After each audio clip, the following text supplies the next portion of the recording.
If you're hunting for steady dividends, this ETF might already be on your radar. But is it really as good as it looks? Or are there hidden downsides you should know about? Welcome back. The VanEck Morningstar Developed Markets Dividend Leaders ETF has quickly become one of the most popular dividend ETFs in Europe.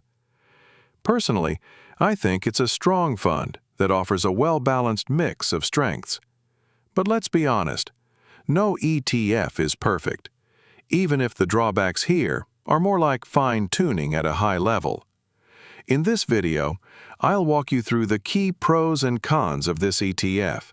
Fast, clear, and to the point.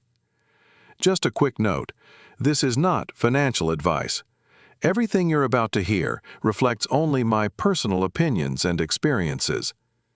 All right, let's get into the pros and cons. We'll start with the pros. Total return.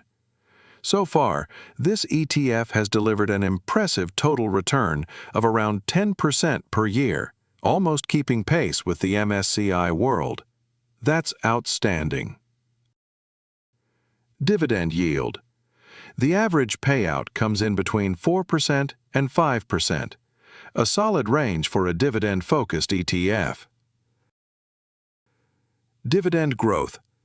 Since launch, the dividend has grown by an average of 5.8% per year, a very respectable rate. That's nearly double the growth of Europe's most popular dividend ETF, the Vanguard FTSE All-World High Dividend Yield ETF.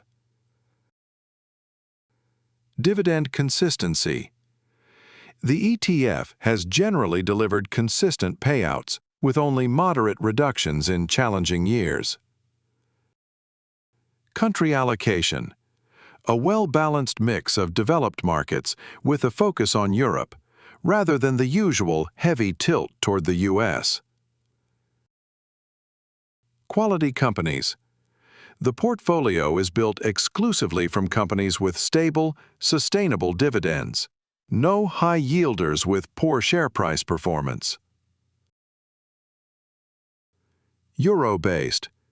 The ETF is priced in euros, something different from most global dividend ETFs, which are typically in US dollars. Popularity. Assets under management. Its popularity has skyrocketed. In just 3 years, it has gathered around 3 billion euros in assets, suggesting it's here to stay. But it's not all upside. Here are the cons. Diversification. The ETF holds only 100 companies, with the top 10 making up 35% of the portfolio. Around 40% of holdings are in the financial sector. I'd combine this ETF with others to improve diversification. Distribution schedule. Dividends are paid 4 times a year, but the bulk comes in June. That's because many European companies pay only once annually, usually in early summer. Personally, I prefer payouts that are spread more evenly throughout the year. Tracking difference. The stated annual cost is 0.38%, which isn't cheap. In practice, the ETF has lagged its index by about 0.58% per year, roughly 0.20% more than the TER alone would suggest.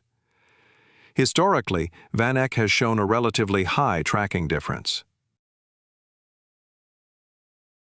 Fund domicile. The ETF is domiciled in the Netherlands, which can mean a small tax disadvantage for investors in certain countries. For German investors, for example, an Irish domicile is generally more tax efficient for US dividends. And those were my pros and cons.